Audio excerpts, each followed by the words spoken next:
First 12 months in Gym Lords or Gym Legacy, which is the program that we have at Gym Lodge, right? And so those are the conditions, right? And so it covers all 4 of those. So when you're making these, you wanna hit all 4 of those things when you're explaining the data publicly. And I will say that the fewer conditions you have, the more compelling it is. Because for example, if I said, the average gym who spends $10,000 a month and has 10 employees and has two methods of acquisition and a large group training and a small group training achieves, by the time I even get to it, you're like, whatever, right? And so you wanna strip away and really, I would rather have a fewer condition statement that has lower results, me personally, than a higher result one with more conditions. Marketing advice number 8, say what only you can say, show what only you can show. And this is one of the other isms that I have internal to my business. And so if you're the only triple black belt in Ohio for Muay Thai, then say that you're the only triple black belt in Ohio for Muay Thai, right? This is talking about the things that you have done rather than telling people what to do. It's how I versus how to. And so my concept for making amazing ads and making amazing content is 2 steps. Do epic stuff, talk about what you did.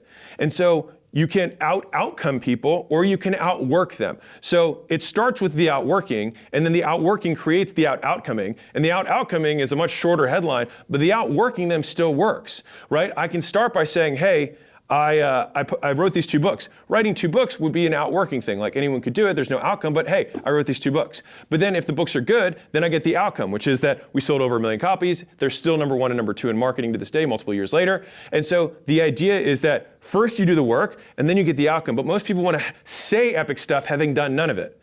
And so you can get past the judgment of other people because you're not saying, hey, you have to do anything. I'm saying this is what I did.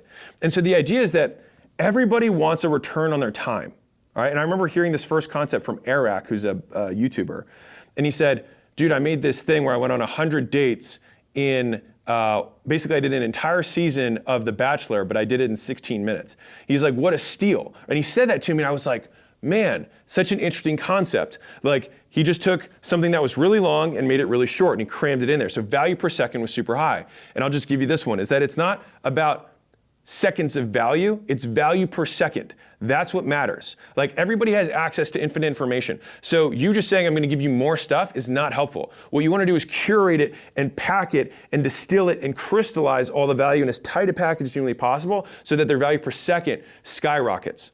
And you can do that by saying, hey, I spent 10 hours editing, I spent 20 hours making a summary of this book, and you can read the whole thing in 10 minutes. That's why summaries still always work, right? Because people want to get a deal on their time. If they get the same result for a fraction of the time, it's always a good deal. By the way, if you ever want to sell to rich people, just promise the same result in half the time for twice the price. And even if you think about this video overall, it's like, well, I spent 13 years doing all this stuff, and I'm trying to compress those lessons into whatever amount of time this video is. Certainly less than 13 years. And so this is a great deal for the right person, for the right business owner who's actually trying to scale.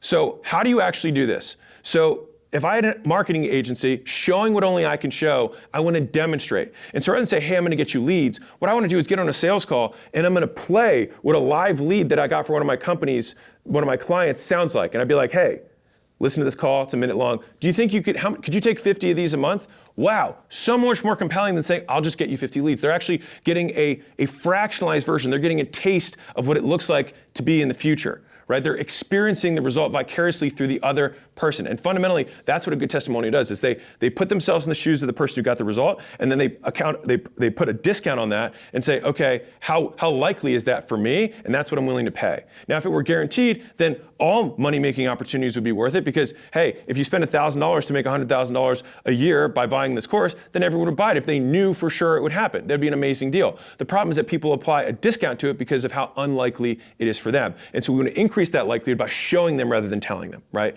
And so agency example, that was that one. The software example that I have is, this is why demos are so effective, right? You want to see this, hey, you have a video clipping software. Great, do you have a video on you? Cool, send it to me, we're on the phone. Great, I'm gonna pull this video up. This is what we do to put the captions on and shorten and find those moments. Click, click, click, click, click. Okay, so normally how long does that take you?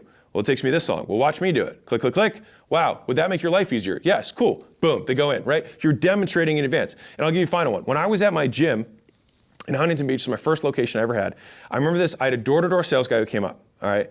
And this guy was a clear sale, a pro, he was really good. And he sold me cleaning products, he really did. Like it's probably the only door-to-door thing I've ever bought.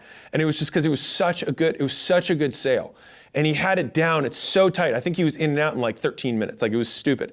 And so he just said, hey, I've got this stuff, it'll take care of any stain that you've got on this floor. And I had turf. And so I had gum that had gotten in the turf, it was really black and like gone in there.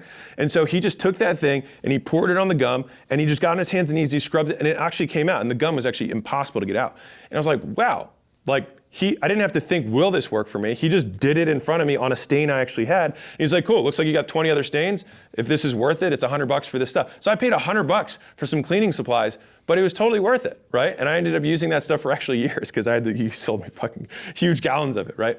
And so again, it's whenever you can, and don't say, oh, this doesn't work for my business. Try and imagine, how can I make this work for my business? Show them what they will experience and do it in a way that no one else can do it. And so, for example, me, the reason I say like do epic stuff and then talk about it is that you continue to live life every day. And so things continue to happen. And so you can use the things that happen that you're doing as the content that you're making. And the content will always be shorter than the amount of time it took for the thing to happen. And so we have a portfolio of companies. And so I share case studies on this channel of like, hey, here's how we added 40 sales guys. Here's how we, increased, we cut refunds by 2/3. Here's how we XYZ. And it's because we're doing stuff and then we just talk about what we did.